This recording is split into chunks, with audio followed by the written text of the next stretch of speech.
In the shadow of the majestic Yiri Mountain, nestled in a remote Korean village during the Joseon era, lived a young woodcutter named Lee Hyun. His life was a tapestry woven with hardship, his days spent toiling under the unforgiving sun to provide for his ailing mother, Ba Park. Their home, a dilapidated hut, bore witness to their poverty. Its thatched roof leaking and walls crumbling, a stark contrast to the opulent residences of the village's elite. Ba Park was afflicted with a relentless cough, a cruel disease that stole her breath and painted her cheeks with a feverish flush. Each hacking cough, each drop of blood she brought up, was a dagger to Lee Hyun's heart. He, a filial son, dedicated every ounce of his strength and meager earnings to ease her suffering. Their village, steeped in the rigid hierarchy of the Joseon era, was a place where the chasm between the wealthy and the impoverished was vast and unyielding. The wealthy landowners, like the lecherous and miserly Kim Dae-gam, for whom Lee Hyun toiled, lived in lavish comfort, their lives a world away from the daily struggles of commoners. Kim Dae-gam, a widower of advanced years, was notorious for his greed and his roving eye, his gaze often lingering too long on the village women. His wealth, accumulated through exploiting the labor of others, manifested in his sprawling estate, a symbol of the injustice that permeated their society. Lee Hyun, despite his youth and timidity, possessed a quiet strength, born of his unwavering devotion to his mother. He faced Kim Dae-gam's exploitation with stoic resilience, enduring the old man's endless demands and meager wages. He knew that his mother's survival depended on his ability to swallow his pride and endure the indignities. He'd rise before dawn, his lean frame already aching from the previous day's labor, and trudge into the dense forests of Yiri Mountain, the scent of pine and damp earth filling his lungs. The rhythmic thud of his axe against the ancient trees was a constant soundtrack to his life. Each swing fueled by his love for his mother and the desperate hope for her recovery.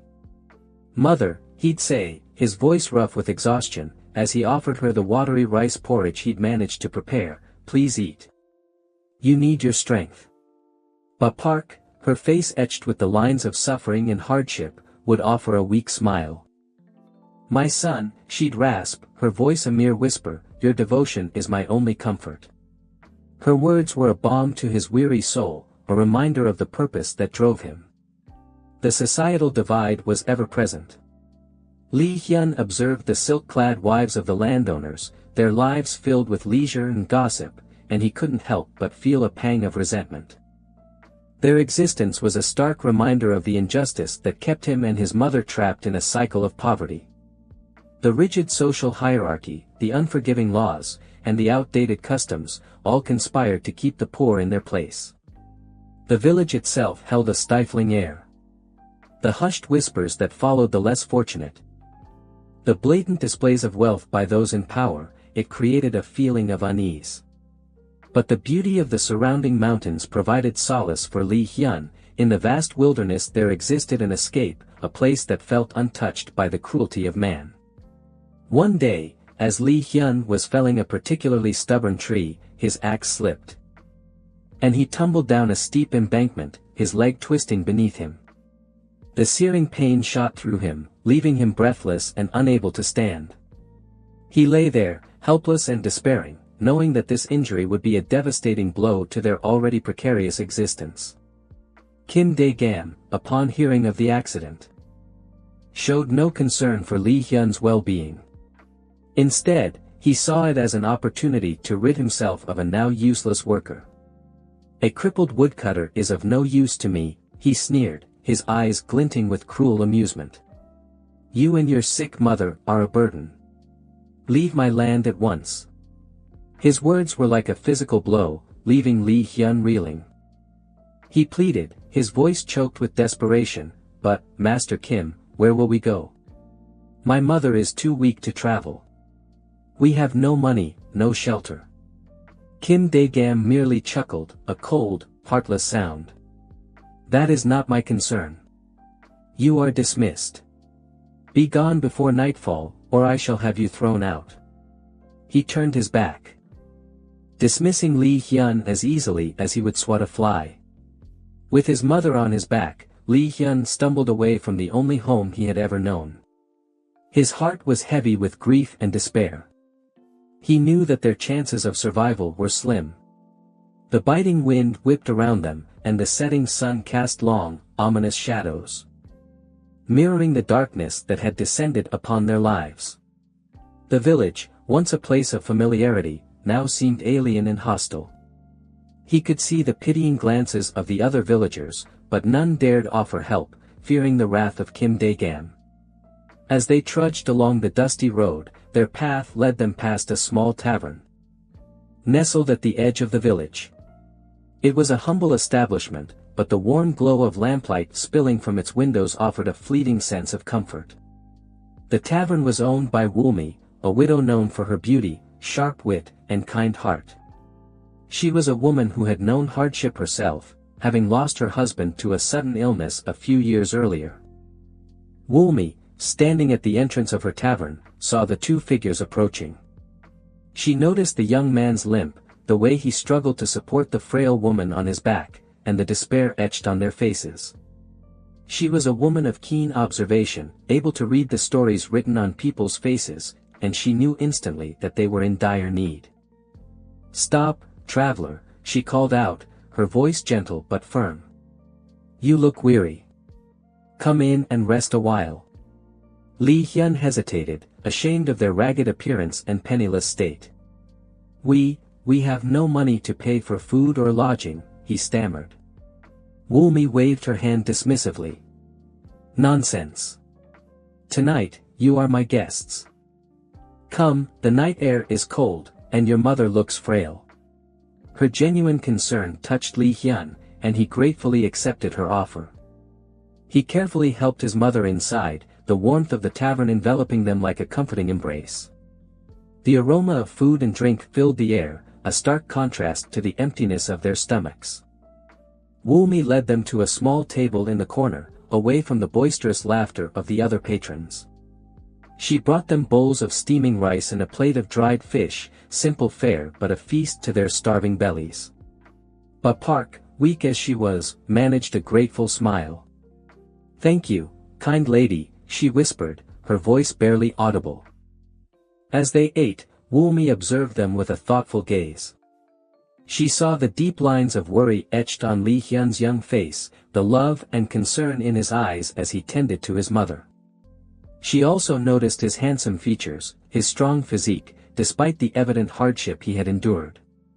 She learned their story, and about the cruelty of Kim Dae-gam. "That old miser," she muttered, her eyes flashing with anger. "He has a heart of stone. Don't worry, you can stay here as long as you need. I have a spare room, and you can help me around the tavern in exchange for your keep." Lee Hyun's heart swelled with gratitude. He had expected nothing but rejection, and yet this kind woman had offered them sanctuary.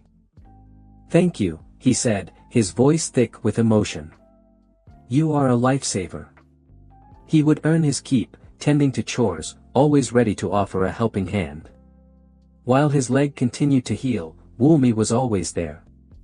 At times, when his mother rested, she would engage him in conversation, discovering he was more than capable of wit and charm. And that he was far more intelligent than his status of a woodcutter might suggest. One of the regulars at the tavern was Maxo, a burly man who worked for Kim Dae-gam. Maxo had long harbored feelings for Wolmae, and he resented the attention she showed Lee Hyun. He saw the young woodcutter as a rival, and he made no secret of his jealousy. "That cripple is taking advantage of your kindness, Wolmae," Maxo sneered one evening, his voice laced with malice. "He's just a lazy good-for-nothing." Wolmae, her eyes narrowed, shot back, "Hold your tongue, Maxo. Lee Hyun is a good man, and he's going through a difficult time. He's more of a man than you'll ever be." Her words stung Maxo, fueling his resentment. He began to plot ways to get rid of Lee Hyun, hoping to win Wolmae's favor by eliminating his competition. This jealousy would fester, becoming a dark undercurrent to the seemingly peaceful life at the tavern. The seeds of conflict were sown, adding another layer of complexity to Lee Hyun's already challenging existence. As days turned into weeks, Lee Hyun's leg gradually healed, thanks to Wolmae's care and the herbal remedies she prepared. He continued to help around the tavern, chopping wood, cleaning, and serving customers. He found a sense of purpose and belonging he hadn't felt in a long time. He and Wolmae developed a close bond, their conversations often stretching late into the night. Sharing stories and laughter. He found himself drawn to her warmth, her resilience, and her sharp wit. Wolmae, in turn, was captivated by his quiet strength, his gentle nature, and his unwavering devotion to his mother. However, Park's health continued to decline. The illness had taken a firm hold, and her body was weakening day by day. Lee Hyun watched helplessly, his heart aching with each labored breath she took. He knew that the end was near, and the thought of losing her filled him with a profound sadness. One evening, as the moon cast a silvery glow over the village, Park called Lee Hyun to her bedside. Her voice was weak, but her eyes held a glimmer of peace. "My son," she whispered, "I know my time is near. Do not grieve for me. I have lived a long life, and my only regret is leaving you alone." Lee Hyun held her hand tightly, tears streaming down his face. "Mother, please don't say that. You are all I have. You have a good heart, my son," she continued, her voice fading. "Find someone to share your life with. Someone who will love you and cherish you. Do not live your life in solitude." Her words were a final blessing, a plea for him to find happiness even in her absence. A few hours later, surrounded by the quiet stillness of the night, Park breathed her last. Lee Hyun's grief was overwhelming. A crushing weight that threatened to consume him. He wept openly, his sobs echoing through the small tavern. Wolmae, her own eyes filled with tears, held him close, offering silent comfort. The following night, shrouded in darkness and fueled by his sorrow, Lee Hyun dreamt. An old man, his beard as white as snow and his robes of brilliant blue, appeared before him. The figure radiated an aura of wisdom and power. He spoke in a voice that resonated with ancient authority, guiding Lee Hyun to a secluded spot on Yuri Mountain, a place of breathtaking beauty and serene tranquility. "This is a place of great power, a Myeongdang," the old man declared, his voice echoing through the dreamscape. "Bury your mother here before the hour of the rooster, in Si, and her spirit will find peace, and blessings will follow you." Lee Hyun awoke with a start, the image of the old man and the sacred burial site vivid in his mind. He knew he had to follow the dream's instructions. It was a sign, a final gift from a world beyond his understanding. He prepared his mother's body for burial, his heart heavy with grief but also filled with a sense of purpose. He would honor her memory by fulfilling the dream's command. He wrapped her in a simple white shroud, the traditional Korean burial garment, and carried her on his back, ascending the steep slopes of Yuri Mountain. The climb was arduous, his injured leg protesting with every step, but he pressed on, driven by love and duty. He found the spot exactly as it had appeared in his dream, a clearing bathed in the ethereal light of the moon. The air hummed with a palpable energy, a sense of profound peace that settled over him. He dug the grave with his bare hands. The earth soft and yielding beneath his fingers. As he gently lowered his mother's body into the ground, tears mingled with the soil. He was finishing the burial when he realized he had left the gong-ai, a tool to compact the earth, back at the tavern. A moment of panic. He knew he must finish compacting the earth before Si. He raced back down the mountain, his heart pounding in his chest. He burst into the tavern, startling Wolmae, who was waiting anxiously. "I forgot the gong-ai," he gasped, his breath coming in ragged bursts. "I need to get back to the mountain before Si." Wolmae, her eyes wide with a strange urgency, grabbed his arm. "Wait," she said, her voice trembling slightly. "I need to tell you something. I had a dream last night, a very strange dream." She pulled him into her room, her movements frantic. The air in the room felt thick with anticipation. Li Hyun, confused and desperate to return to his mother's grave, tried to pull away. Wolmae. I don't have time. I need to. Listen to me, she interrupted, her grip tightening on his arm. In my dream, an old man with a white beard and blue robes appeared. He told me that I must lie with you before the hour of the rooster, or I will never have a child. A child to carry on my lineage, to bring joy to my life. Her words hung in the air, heavy with unspoken meaning. Li Hyun stared at her, bewildered.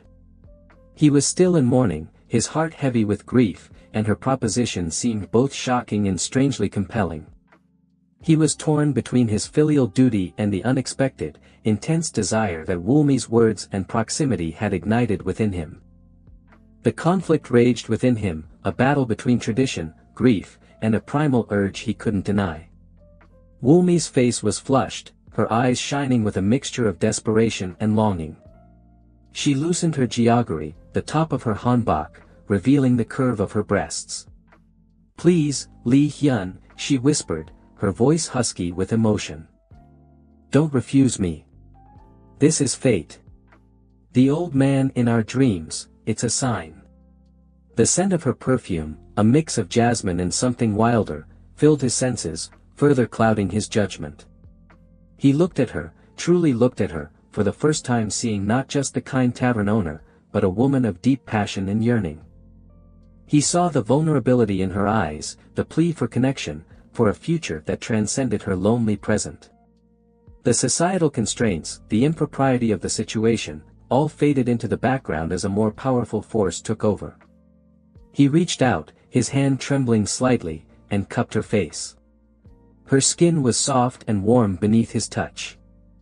He saw his own reflection in her dark eyes, a reflection filled with a mix of grief, confusion, and a burgeoning desire that mirrored her own. He was a young man, after all, and the call of the flesh was strong, amplified by the strange circumstances and the intensity of the moment. He pulled her close, his embrace both a surrender and an affirmation. He shed his mourning clothes, the white fabric falling to the floor like a discarded shroud. Their bodies met, a tangle of limbs and longing. The act itself was raw, urgent, a desperate attempt to find solace and connection in the face of loss and uncertainty. Wolmae clung to him, her nails digging into his back, her moans a mixture of pleasure and release. Li Hyun lost himself in the moment, the physical act a temporary escape from the crushing weight of his grief.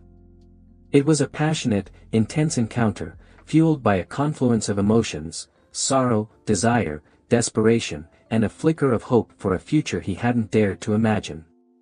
Afterward, as the first rays of dawn began to creep through the window, a sense of shame washed over Li Hyun.